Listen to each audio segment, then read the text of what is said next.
कुंडली में केतु एक ऐसा छाया ग्रह है जिसको रहस्यवाद तथा आध्यात्मिकता से जोड़ करके देखा जाता रहा है। यह आपकी आध्यात्मिकता और आपके मोक्ष का कारक होता है।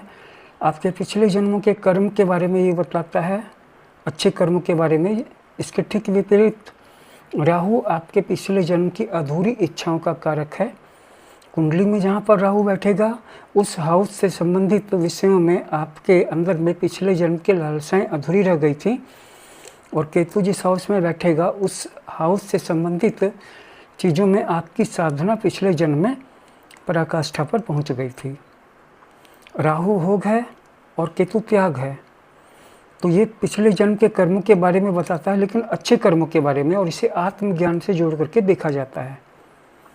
केतु ग्रह ऐसा है कि इसे एक आप छायाग्रह भी कह सकते हैं। अननेचुरल तो है ही, क्योंकि इसके पास कोई भौतिक अस्तित्व है नहीं राहु की तरह। इसीलिए यह सबसे ज़्यादा प्रकाशित ग्रहों को यानी कि सूर्य को और चंद्रमा को ग्रसित करता है, उनके साथ ग्रहण का बिंदु बनाता है, जिस पॉइंट पर आने के बाद ही राहु और केतु अस्तित्व में आते हैं। नहीं तो आप उनको कहीं भी खोजेंगे वो मिलेंगे नहीं।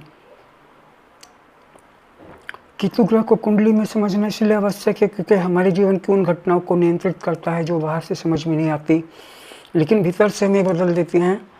तो आज के वीडियो में हम केतु के ज्योतिषीय महत्व को भी समझ रहे हैं तथा व्यावहारिक प्रभावों की भी गहराई से व्याख्या करने की कोशिश कर रहे हैं। जहाँ तक इसकी खगोलीय स्थिति की बात है कि ये ठीक राहु के विपरीत दिशा में स्थित होता है। इसे चंद्रमा की कक्षा और पृथ्वी की कक्षा के बीच के दक्षिणी बिंदु पर माना जाता है, यानी सदर्न नोड पर, और राहु को उत्तरी नोड पे माना जाता है, इसलिए केतु को दक्षिण नोड कहा जाता है। केतु को 180 डिग्री की दूरी पर राहु से हमेशा विराजमान माना जाता है। इन दोनों ग्रहों की कोई भौतिक सत्ता होती ही नहीं है, लेकिन इनका प्रभाव अत्यंत गहरा और सूक्ष्म होता है। तो केतु का प्रतीकात्मक और आध्यात्मिक अर्थ क्या है? केतु का प्रतीकात्मक और आध्यात्मिक अर्थ ये है कि केतु आत्मा की यात्रा से होता है इसका संबंध, जबकि राहु का संबंध व्यक्ति के भौतिक क्रियाकलाप से, डिजायर से होता है।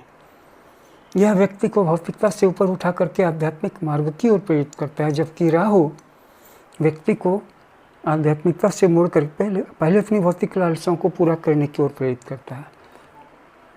तो केतु भी विच्छेदन, वियोग, त्याग और गूढ़ ज्ञान को फोर्स करता है। केतु जहाँ पर भी बैठेगा जिस ग्रह के साथ, उस हाउस या उस ग्रह से संबंधित चीज़ों में आपको वियोग या विच्छेदन का अनुभव हो सकता है।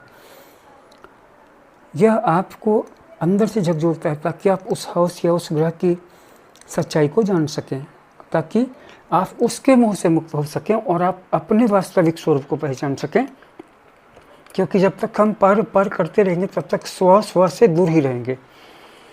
तो केतु जीवन में अक्सर ऐसे अनुभवों को लेकर के आएगा जो हमें भ्रमित कर सकते हैं, लेकिन उन अनुभवों के माध्यम से ही हम आत्मज्ञान प्राप्त कर सकते हैं। यह ग्रह हमें यह सिखाता है कि वास्तविक सुख बाहरी चीज़ों में नहीं बल्कि आत्मा की शांति में है।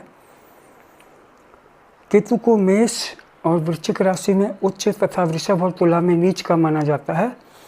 कुछ मतों में इसे धनु राशि में भी नीच का माना जाता है। केतु का संबंध दक्षिण और पश्चिम दिशा से होता है। यह तामसिक और पाप ग्रह होता है। इसका रंग धुंधला होता है, धूसर होता है, धुएं जैसा होता है। इसके देवता होते हैं गणेश तथा भैरव और दुर्गा माँ। केतु विशेष रूप से आध्यात्मिक लोगों, सन्यासियों, रहस्यवादी योगियों और शोधकर्ताओं को प्रभावित करता है। अगर कुंडली में केतु शुभ भाव में स्थित है, जैसे कि त्रिकोण या केंद्र में, और शुभ ग्रहों से दृष्टि भी पा रहा है, उनके साथ युति भी कर रहा है, तो यह व्यक्ति को अत्यधिक आध्यात्मिक, मौलिक विचारक, गूढ़ विज्ञानों में पारंगत और समाज में सम्मानित बना सकता है। केतु शुभ होने पर व्यक्ति को रहस्यमयी शक्तियों, ज्ञान, बुद्धि, वैराग्य तथा अंतर्दृष्टि से युक्त करता है अर्थात प्रदान करता है। लेकिन अगर केतु अशुभ भाव में हो या पाप ग्रहों के साथ युति में हो तो यह भ्रम, मानसिक अशांति, डर, छुपी बीमारियां, दुर्घटनाएं और आत्मनाशक प्रवृत्तियां दे सकता है। यह व्यक्ति को समाज से अलग थलग कर सकता है, संदेहपूर्ण बना सकता है, भयभीत भी बना सकता है। कई बार यह आत्मा को झकझोरने या तोड़ देने वाले अनुभव भी ला सकता है, ताकि आत्मा पुनर्जन्म के चक्र से मुक्त हो सके, इस संसार की मोह माया से अलग हो सके।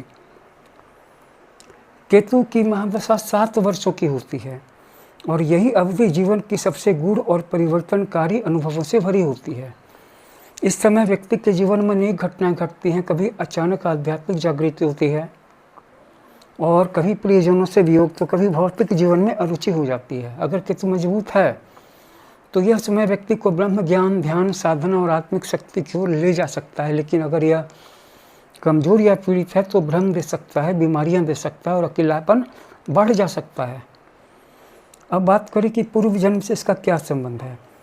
तो केतु को पूर्व जन्मों के कर्मों का प्रतिनिधि माना गया है, जबकि राहु को पूर्व जन्म के लालसाओं का प्रतिनिधि माना गया है।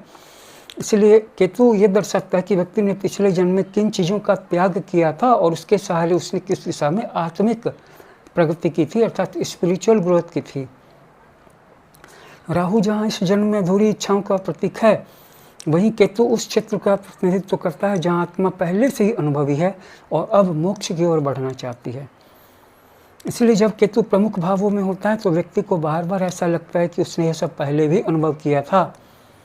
यह डेजा वू जैसी अनुभूतियाँ भी केतु के प्रभाव से हो सकती हैं। अब हम केतु से संबंधित उपायों की कुछ चर्चा करेंगे।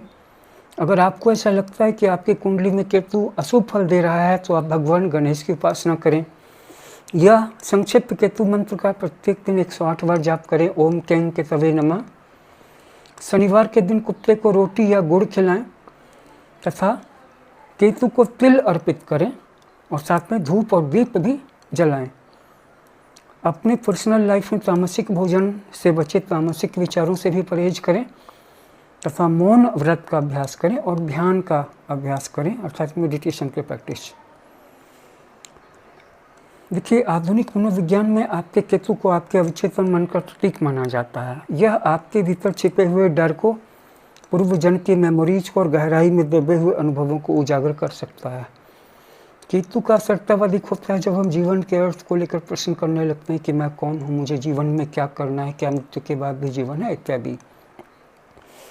तो निष्कर्ष के रूप में हम ये कह सकते हैं कि केतु एक अत्यंत रहस्यमय और शक्तिशाली ग्रह है जो हमें संसार के बंधनों से मुक्त करने की दिशा में कार्य करता है।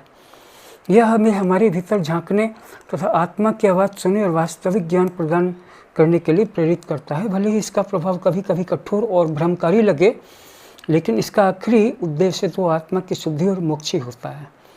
अगर हम केतु के संकेतों को समझ पाए कि हमें जीवन में न सिर्फ क्या क्या पाना है बल्कि कुछ चीज़ों को छोड़ना भी है, तो हम केतु को स्वीकार कर पाएंगे।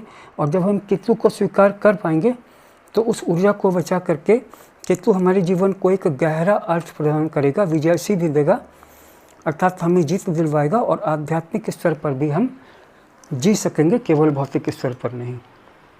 अगले वीडियो में हम राहु के बारे में बातें करेंगे। इस वीडियो को लाइक कर दीजिएगा, शेयर कर दीजिएगा। और अगर आपका अपनी कुंडली को लेकर के कोई प्रश्न है या आप एनालिसिस करवाना चाहते हैं तो आप इस नंबर पे हमसे संपर्क कर सकते हैं। ये मेरा नंबर है व्हाट्सएप का, इस पर अपनी बर्थ डिटेल्स भेज सकते हैं। बहुत बहुत धन्यवाद।